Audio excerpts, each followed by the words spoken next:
Pues muy buenas amigos, ¿cómo estáis? Espero que muy bien, como siempre, por ahí.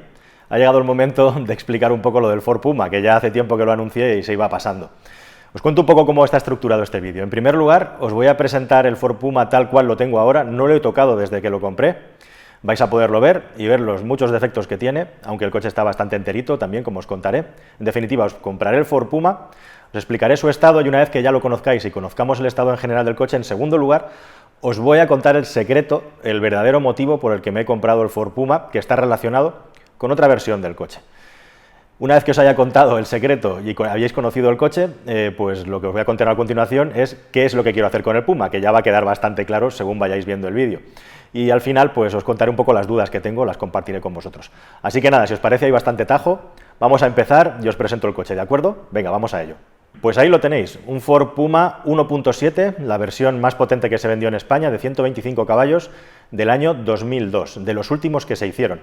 Tal cual está, como os digo, no lo he tocado desde que lo compré, desgraciadamente no he tenido tiempo, y algunas cosas tengo que hacerle ya, porque le llega la ITV, y por ejemplo, para empezar, tiene un faro con cataratas, como podéis ver en la imagen. Hay un faro que hay que pulir, como mínimo, para dejarlo en buenas condiciones, lo tendré que hacer próximamente. El coche, en general, por fuera, pues aunque parece con un estado de color bastante sólido, si te fijas se ve bien, tiene arañazos, tiene algunos golpecillos, lo típico de un coche que ha estado pues circulando muchos años por ciudad y no se ha ido pintando o arreglando, ¿no? Pero no tiene nada especialmente grave.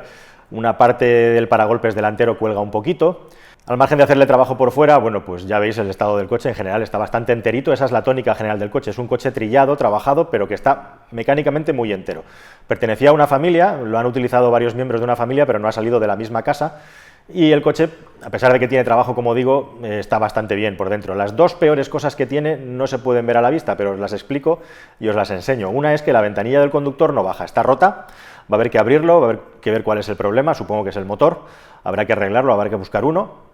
Y el otro problema que tiene es un problema curioso, que es que al coche le funciona perfectamente el aire acondicionado, pero no la calefacción, porque se rompió el radiador de la calefacción, que es un problema bastante típico en estos coches, así que no hay aire caliente. Y no es una reparación barata, porque hay que desmontar el salpicadero.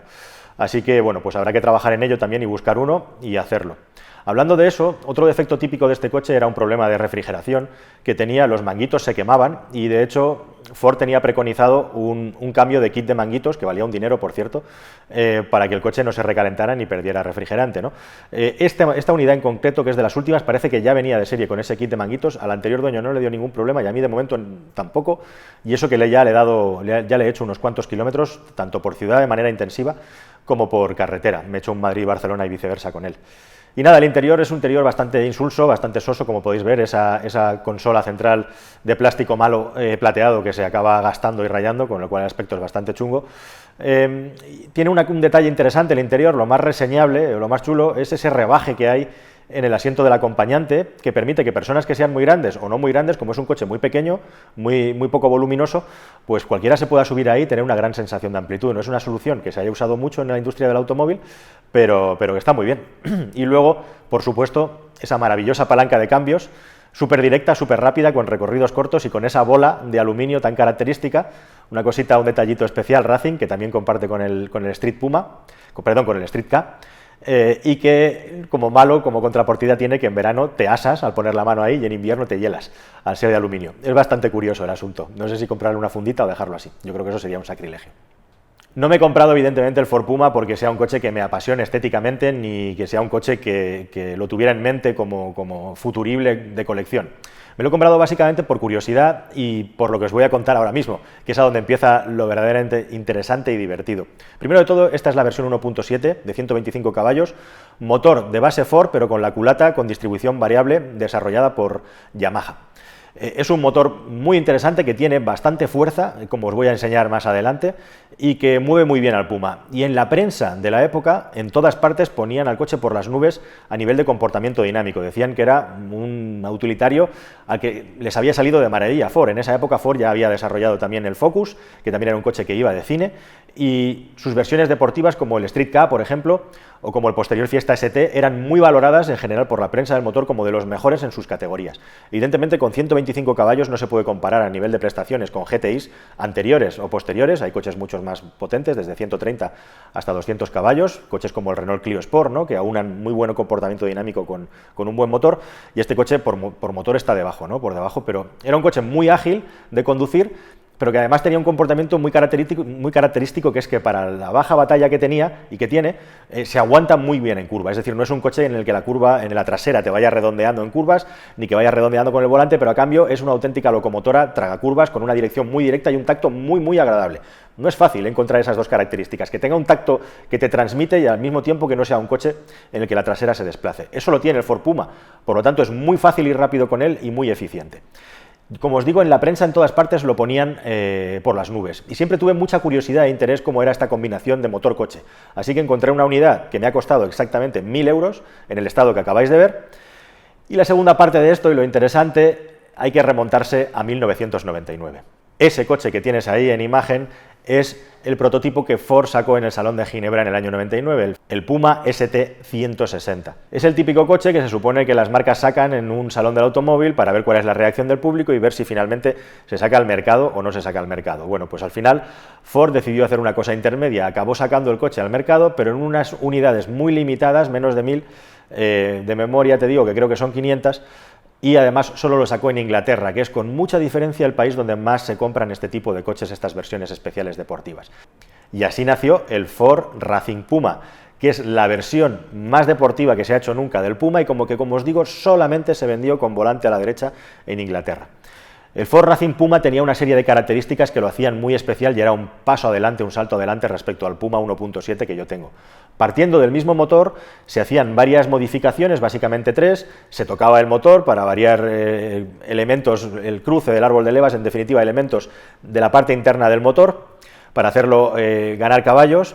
Se cambiaba también la electrónica de la centralita y, por otro lado, un cambio muy importante también era el cambio de los colectores de escape con los que se ganaban unos cuantos caballos. Al final, de los 160 caballos teóricos que iba a dar el coche, acabó dando 155, es decir, 30 caballos más que el Ford Puma que yo he comprado. Además de los cambios en el motor, en el interior salta a la vista, asientos recaro de primera calidad, acabados con alcántara, unos acabados interiores básicamente en los asientos un poquito más deportivos y algunos detalles también en los asientos traseros de decoración, pero lo más importante, por supuesto, que estaba en el chasis. Para empezar, un ensanchamiento de vías bastante importante, aparte de en los paragolpes, veis que tienen un diseño diferente, más agresivo, el coche es más ancho, el coche es más gordo, y eso hace pues que tenga todavía más aplomo en curva, ¿no? Por el ensanchamiento de vías. Y además del ensanchamiento de vías, cambios también en los frenos y en la suspensión. Todo eso trabajado por un especialista como es Alcyon, que fue el que desarrolló la parte, digamos, de mejora de chasis del Racing Puma. El resultado fue espectacular. Para que os hagáis una idea, este coche en circuitos ratoneros, es decir, en circuitos de curvas no muy rápidas, que no tuviera grandes rectas, donde coches más potentes, lógicamente, le ganan, hacía mejores tiempos que, por ejemplo, un Honda Civic Type R de 204 caballos de la época, cuando tenía 50 caballos más que el Racing Puma. Imaginad si iba fino este coche. Tanto es así que en algunos medios de la prensa británica, que son los únicos que lo han podido catar verdaderamente, que es en circuito, han concluido que este es uno de los mejores coches de tracción delantera en términos deportivos que se ha fabricado jamás. Lógicamente estamos hablando siempre en los términos de la potencia que tiene el vehículo, que es poco más de 150 caballos, ¿no? Pero a veces menos es más, ¿no? No es un coche tampoco especialmente ligero. El Racing Puma además añadía unos kilos extras respecto al Puma que yo he comprado. Estamos hablando siempre alrededor de la tonelada de peso, pero bueno, 1.000 kilos y 155 caballos ya empieza a ser una cosa interesante. Y 125 como tiene el mío también. Así que como os podéis imaginar, ¿cuál es mi idea? Pues mi idea es convertir este Puma 1.7 en una especie de copia o sucedáneo del Racing Puma. No tanto en la parte estética, pero sí en la parte mecánica. Es decir, mejorar las prestaciones del motor y del coche y mejorar las prestaciones del chasis, algo en lo que te puedes gastar tanto dinero como quieras, pero hay la posibilidad de hacerlo de una manera muy barata. Y es ahí justamente a donde está el motivo principal por el que me he comprado el Puma. Pero es que además este coche, por las características del motor, de funcionamiento, de peso y sobre todo del tamaño contenido que tiene, me sirve perfectamente como utilitario para moverme por ciudad. No es insufrible de suspensión, es un coche que tiene unos desarrollos extremadamente cortos. Para que os hagáis una idea, a 130 km por hora, ya va cerca de 4.000 vueltas, lo cual hace que tenga mucha fuerza a bajo régimen a cualquier velocidad. Es muy cómodo de llevar en ciudad, porque tiene mucha fuerza al tener los desarrollos muy cortos, pero es que además tienes la distribución variable que le da un extra también, con lo cual es un coche para ciudad estupendo para moverte con agilidad, y además un coche viejo que lo puedes dejar en cualquier sitio y esperando que nadie se fije mucho en él, aunque la gente, os puedo decir que se fija mucho más de lo que yo pensaba. El Puma empieza a llamar la atención otra vez por las características que tiene, ¿no? A la gente le extraña porque no hay muchos cupés tan pequeñitos, ya han desaparecido, estuvo la época del Tigra y del Puma y poco más. Y bueno, pues básicamente esa es la doble vertiente que quiero tener con el coche, de utilitario y también de un deportivo para divertirme. Evidentemente estarás pensando a estas alturas, oye, para hacerte un deportivo te podías haber comprado una base más bestia, ¿no? Te podías haber comprado un Focus RS o algo más potente con 200 caballos o más, pero es que justamente lo que quería era probar este coche, ver si iba realmente tan bien como decían, como vendían, y un poco intentar el menos es más, ¿no? Es decir, tener un coche muy ligero y con una potencia no exagerada, pero con el que poderme divertir mucho conduciendo. Como os he dicho en otros vídeos, además los coches que menos potentes son mejor escuela de conducción, porque a veces cuando el coche es muy rápido solo puedes estar pendiente el coche te lleva a ti, ¿no? Por la velocidad que tiene. Este no es el caso, no es un coche en el que puedes trabajar, que te exige llevar el motor cerca de las 7.000 vueltas para sacarle el máximo rendimiento, y en definitiva la diversión muchas veces no está relacionada con la velocidad a la que llegas al final de la recta antes de entrar en la curva, ¿no? Sino con las cosas que pasan en las curvas y lo que tú tienes que trabajar para hacer llevar el coche hasta donde tú quieres. Y hasta aquí el resumen. La gran pregunta y la tercera parte del vídeo es, ¿realmente voy a llegar a convertir en mi Puma en un Racing Puma? ¿Me voy a quedar a medias? ¿Qué voy a hacer? Bueno, para empezar os diré que el coche me ha sorprendido. La verdad es que yo no me esperaba, a pesar de que había oído hablar muy buenas cosas de él y que tengo que gastarme un dinero para dejarlo en orden, como habéis visto, me ha sorprendido tanto lo bien que va, que me planteo realmente si es menester, si es necesario hacer todos estos cambios para convertirlo en un coche de carreras, quitarle los asientos atrás, ponerle barras e incluso meterme en carreras de resistencia con él, etc. Y esa es la duda que tengo ahora. Es decir, si hacer la transformación que pensaba, intentando llegar lo más cerca posible al Racing Puma, que se puede hacer de varias maneras. La más fácil es con talonario. En Inglaterra tienes absolutamente todo para convertirlo. Tienes un montón de páginas web especializadas y puedes hacerlo, incluyendo mandar la centralita allí para que te la manden reprogramada, que por cierto, al ser un coche atmosférico, no tener turbo, la reprogramación de la centralita vale un dinero y la ganancia de caballos es ridícula. Para que os hagáis una idea, se ganan más caballos cambiando el escape, los colectores de escape, que haciendo una reprogramación de centralita. En definitiva, cambiando centralita y escapes, reprogramando, mejor dicho, podríamos estar hablando de que podríamos estar acercándonos a los 140, 140 y pocos caballos.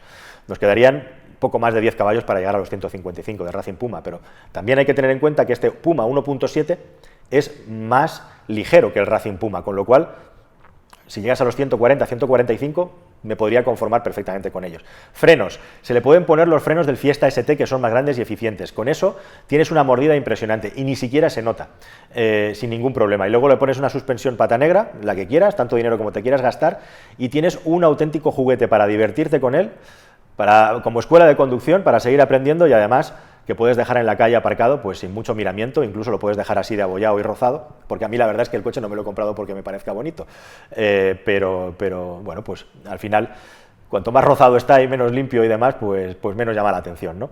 Es curioso que a la gente le llama mucho la atención, especialmente a los niños, supongo porque no están acostumbrados a ver los coches. Como cada semana yo me paso la vida subido a coches, me fijo también en las reacciones de la gente, cuál gira cabezas, y resulta un poco sorprendente que el Puma todavía le llame la atención a la gente, ¿no? La gente lo mira con simpatía. Y esta es la historia del Puma. Me he comprado un coche, ya veis, puramente por un motivo de diversión, que además tiene una vertiente práctica, tiene esa doble cara de Dr. Jekyll y Mr. Hyde. He grabado un pequeño vídeo simplemente enseñándoos cómo funciona el sistema de distribución variable, y con este pequeño clip de vídeo es simplemente una aceleración en tercera, desde que está el coche prácticamente parado, para que veáis también la elasticidad que tiene el motor y cómo funciona. Y una vez que se haya acabado esa prueba y las 4 reflexiones que tengo en ese clip de vídeo, lo damos por terminado. Nada más, amigos, pues esta es la historia del Puma. ¿Qué voy a hacer con él? Todavía lo tengo que decidir, porque de momento mucho tiempo para convertirlo en ese pepino que quiero no tengo. Pero bueno, ahí está, y de momento, mientras tanto, arreglaré estas 4 cosillas para que me pueda seguir dando servicio como utilitario, y hasta donde llegue cuando lo decida, que yo creo que me animaré, os lo iré contando en el canal, ¿de acuerdo? Pues nada, os dejo con esta pequeña prueba de aceleración y nos vemos en el siguiente. Un abrazo muy fuerte, hasta pronto. El tacto del cambio, el tacto de la dirección, lo directo que es. No es un coche para ir de lado, ni que se descoloque en curva, no es un coche que redondee la curva, digamos, que eso ya sería pues lo más, ¿no? Sería la perfección, sino que es un coche más bien que lo que tiene es que se aguanta mucho en curva por el tipo de suspensión que tiene, está muy bien hecho y es bastante directo. Descolocarlo ya es otra cosa, pero se aguanta muchísimo para sobre todo la longitud, la distancia entre ejes que hay, la batalla que tiene. Y eso lo hace especialmente divertido de conducir, y de conducir rápido, y de conducir en pista. Vamos a hacer un pequeño experimento simplemente para que lo veáis. Voy a reducir la marcha, estoy en un sitio totalmente vacío, me voy a incorporar a una vía rápida, bajo de tercera pues a 1500 vueltas, estoy en tercera ahora mismo, patada a fondo. El motor veis que no tiene ningún tipo de titubeo ni de duda a la hora de acelerar, y aproximadamente a unas 3800 vueltas o así, la patada se vuelve más intensa, ahí está, ahí lo tenemos, empuja más, empuja mucho, como podéis ver, de manera muy lineal, muy uniforme, y cerca de las 7000 vueltas más o menos llegamos al corte de inyección. Ahí lo tenemos, corte. Una gozada. Como tiene los desarrollos de transmisión muy cortitos, ayuda además a que el coche tenga una respuesta muy directa independientemente de la marcha a la que circulas. Y eso lo hace especialmente agradable también para circular en ciudad, como si fuera un utilitario, porque puedes poner tercera, puedes poner cuarta a 60, a 70, que vas a tener suficiente fuerza para salir siempre en una conducción relajada. Y luego tiene esa segunda cara, esa Dr. Jekyll y Mr. Hyde, cuando se acerca a las 4000 vueltas y entra en marcha la distribución variable. Así que tiene una patada ahí muy interesante, muy divertida, que es lo que hace que este coche sea muy agradable de utilizar pues en un uso más dinámico, ¿no? más prestacional. Como os digo, siempre con las limitaciones que tiene, porque no estamos hablando de un coche con una relación peso-potencia extraordinaria, estamos hablando de aproximadamente 1 tonelada de peso para 125 kilos, pero bueno, es suficiente como para que te dé juego, sobre todo por estas características del funcionamiento del motor, que espero que te hayan quedado claras con este trozo del vídeo. Quizá del interior, de lo que es la vida a bordo, los asientos no están mal, son unos asientos normales, pero son tirando a duritos, aunque aparentemente no tengan un gran aspecto, y quizá lo peor justamente es la altura del asiento del conductor. A mí me gusta conducir lo más bajo posible, con el culo lo más cerca del suelo posible, y en este coche eso no es así. Aquí no han dado con medias tintas y nos han dejado pues con las características básicas de un Fiesta, es decir, no se han preocupado de poner un asiento un poquito más orientado a la conducción respecto a un Fiesta. Los asientos también, de hecho, deben de ser de un Fiesta seguro. Al igual que es todos los elementos de los mandos, del salpicadero, de la consola, al margen del rebaje que os he mostrado, que me parece un detalle muy curioso e interesante. Habían hablado de que este coche consumía más, pero le estoy sacando unas medias de consumos. Yendo a unos 130 km por hora de medias reales, estamos en los 7 litros, lo cual está muy bien, y en ciudad pues no paso de 8, lo poco que lo he usado. Así que me ha sorprendido para bien también en ese sentido, lo que refuerza un poquito el hecho de esa dualidad, de que pueda usarlo como un coche para divertirme o que pueda usarlo como un utilitario. Aunque la idea y mi objetivo al principio era y es convertir este coche en un coche para divertirme, incluso para circuito. Pero una vez que he visto lo bien que va así de serie, la verdad es que me han entrado las dudas de si empezar a trastear y toquetear y no hacer unas simples mejoras para que dinámicamente vaya un poco mejor, que básicamente suspensión y frenos, y dejarlo así. La verdad es que el coche me ha sorprendido para bien, tal y como está. Así que bueno, el objetivo sigue siendo ese, pero veremos si al final lo hago o no, no lo tengo claro.